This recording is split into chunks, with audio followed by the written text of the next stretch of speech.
How do we tackle Islamophobia? Now, a report, it was published in Deakin University in the city of Melbourne in Australia. It says, according to Professor Matt Vergani, he came up with this research, and the conclusion of that was, places where Islamophobia was on the rise, the information of Islam was lower. And places where information and education of Islam was higher, the Islamophobia, the hatred of Islam, was less. It gives us an understanding that with information and knowledge of Islam, Islamophobia can be tackled. Now let us look, how do we tackle Islamophobia?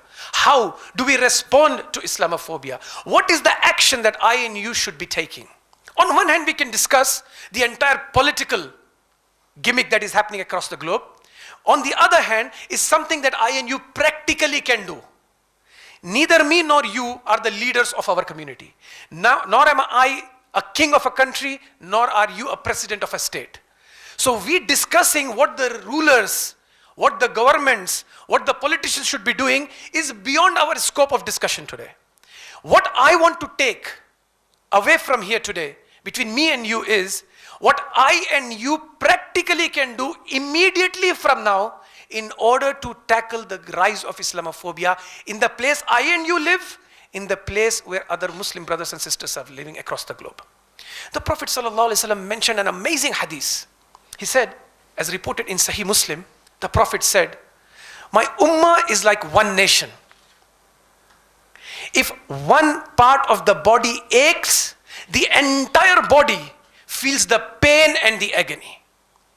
With so much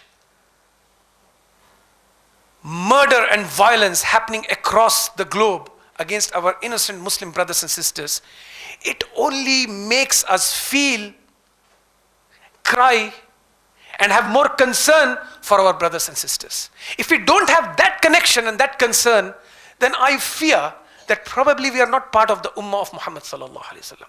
Any concerned Muslim, any matured Muslim would have this serious concern in his or her heart for the dying Muslim brothers and sisters across the globe. We need to act, but how do we act? I want to raise one aspect of the seerah of the Prophet sallallahu alaihi wasallam. So this fourth subtopic, where we will discuss the response and the action plan of Muslim to tackle the rise of Islamophobia, let's pick up one incident of the seerah of the Prophet. That is the hijrah of the Prophet sallallahu alaihi wasallam. The Prophet migrated from Mecca to Medina, left his hometown, left his place of birth, left his relatives, and migrated to the city of Medina. Why did that happen? I want to relate that to our times today. What happened in the 7th century is what is exactly relatable to what is happening in our time, that is 21st century. And as Allah subhanahu wa ta'ala says in the Quran, in Surah Isra, Surah number 17, ayah number 8 to 12, Allah subhanahu wa ta'ala says, وَكُلَّ شَيْءٍ فَصَّلْنَاهُ تَفْصِيلًا. And we have mentioned every matter in great detail in this book. All the do's and don'ts for a believer, for a Muslim, is already there. How be it that when we are discussing such a serious matter like Islamophobia, which is responsible for the murder of millions of Muslims across the globe, how is it that we want to set up strategies, we want to start planning to tackle it, but we don't want to go back to the Quran and the Sunnah of the Prophet sallallahu alaihi wasallam? The seerah of the Prophet has this incident of hijrah. Now from hijrah, from the migration of the Prophet sallallahu alaihi wasallam, I could extract 3 lessons, which I believe is practically possible for me and you to implement from tonight. The first one is the absolute reliance on Allah subhanahu wa ta'ala. Absolute reliance. No strategy, no planning. They are not trusting their contacts. The Prophet and the companions, they are not trusting their contacts. They are not putting their entire belief or trust in their communication, in the human resources that they have, or the strategies that they are setting up. They were setting up strategies, no denial of that. The Prophet ﷺ, when the Sahaba were being tortured and killed, the Prophet sent a group of companions to the Christian king in Abyssinia to get the support and to get the refuge for the companions so that they can migrate. The Prophet ﷺ started to communicate with the tribes of Medina so that the companions could move there, and if required, the Prophet ﷺ had to migrate there. The Prophet was doing all these strategies, but the reliance of the Prophet was upon Allah subhanahu wa ta'ala to the absolute level. This, I say, we need to bring in our lives. When the going gets tough, we have to bring more trust and reliance upon Allah subhanahu wa ta'ala. For example, in our day-to-day life, when I have a headache, when I'm not well, when I'm having some medical issue, what do? We immediately grab the medicine that is probably up in the cupboards. Easy, just get a Panadol or Nurofen, easy. Or you go to the GP, to the doctor. Before you do that, you must have the call to Allah subhanahu wa ta'ala for yourself. Although as a Muslim, we already have at the back of our mind that it's only Allah who can cure us. No medicine, no doctor can cure us. We know this. And that's the belief of our tawheed in Allah subhanahu wa ta'ala. But it needs to have the practical reliance upon Allah subhanahu wa ta'ala. Before you pick up that Panadol, your tongue and your heart should be reciting, "Oh Allah, grant me shifa. Oh Allah, help me. Oh Allah, assist me." I'll give you one example of how the companions of the Prophet would have their reliance upon Allah subhanahu wa ta'ala. When one of the Sahabi says, when they used to go out to buy their food or to buy their grocery, you go out to the shop to just get your grocery.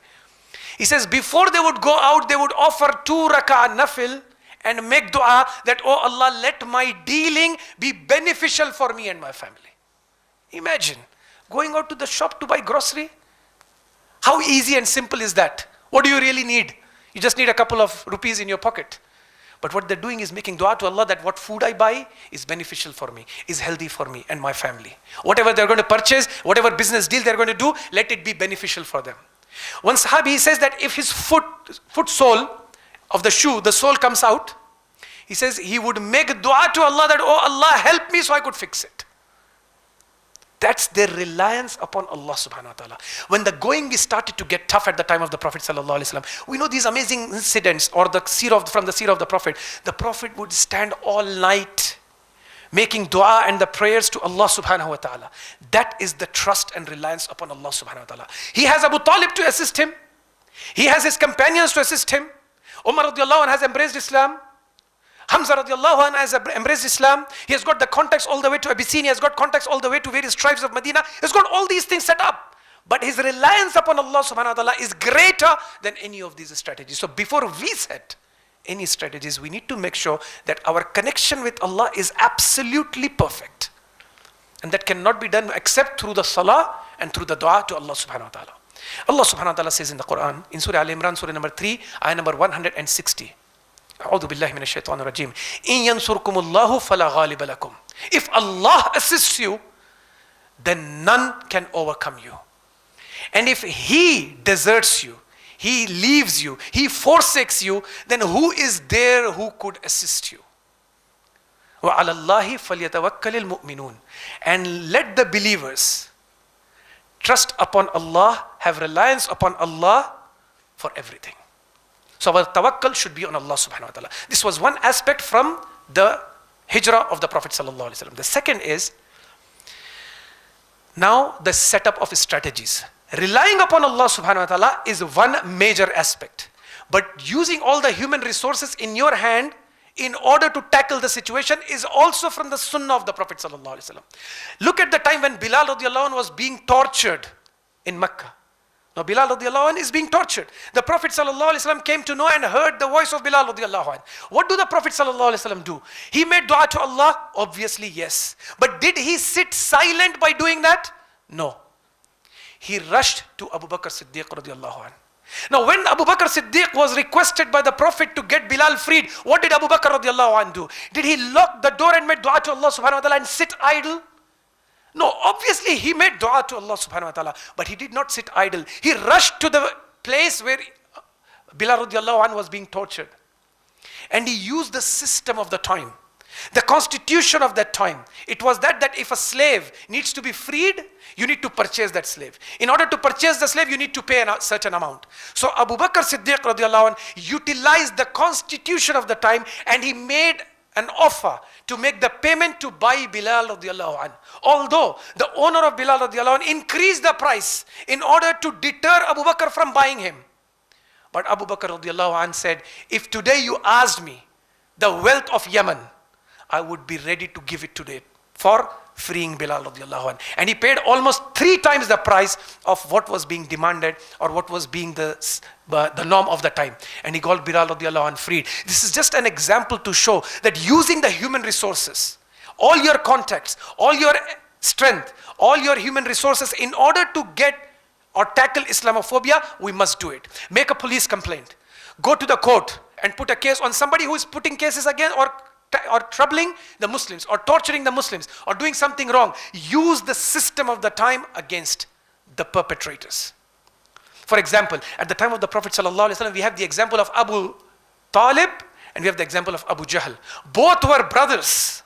Abu Jahl and Abu Talib, the uncles of the Prophet. Both were from the elite of Makkah.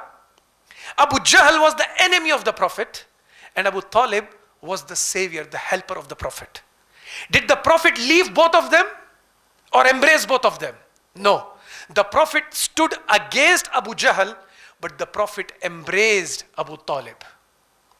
We also need to use that strategy of working with those who are just, who are the people who believe in justice, who are the people who believe in equality, who are the people who are ready to work together. We need to work with them against those who work in order to divide the society or a place or a country.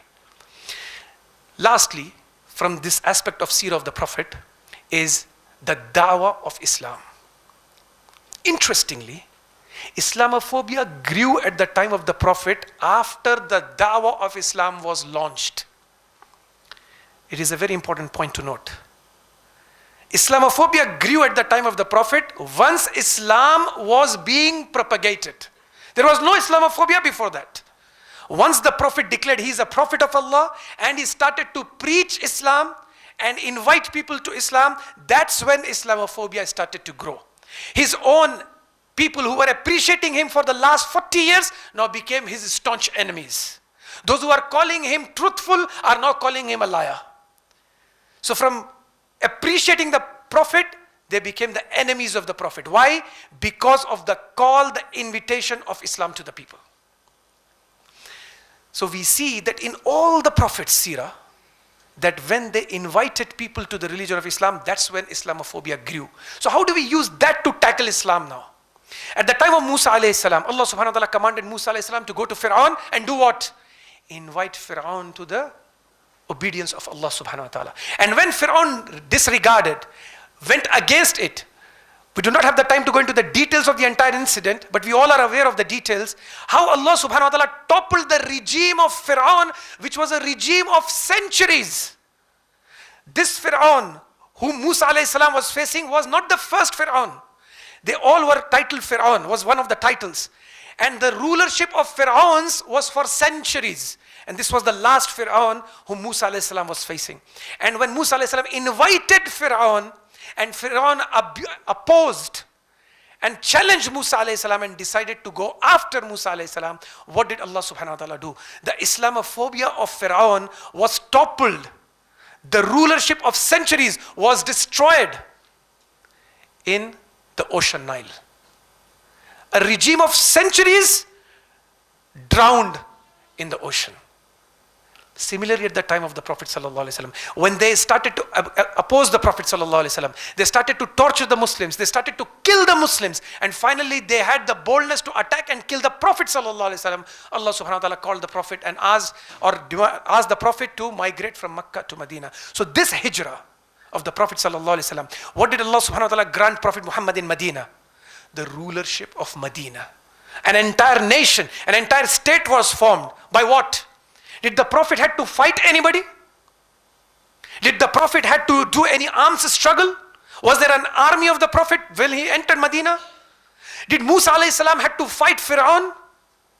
They were both granted the rulership on earth. Musa alayhi salam defeated Fir'aun without fighting. Muhammad sallallahu alayhi wasallam became the ruler of Medina without any fight from Meccans. How? What did they do? The baseline, the bottom line The fundamental principle they followed was calling people to the religion of Islam, the da'watul Islam. As Allah subhanahu wa ta'ala commanded in the Quran, in Surah Nahl, Surah number 16, ayah number 125, Ud'u ila sabili rabbika bil hikmah, wal maw'izatil hasana, wajadilhum billati hiya ahsan. Invite all to the way of your Lord with wisdom and beautiful preaching, and discuss with them and argue with them in the ways that are best and most gracious.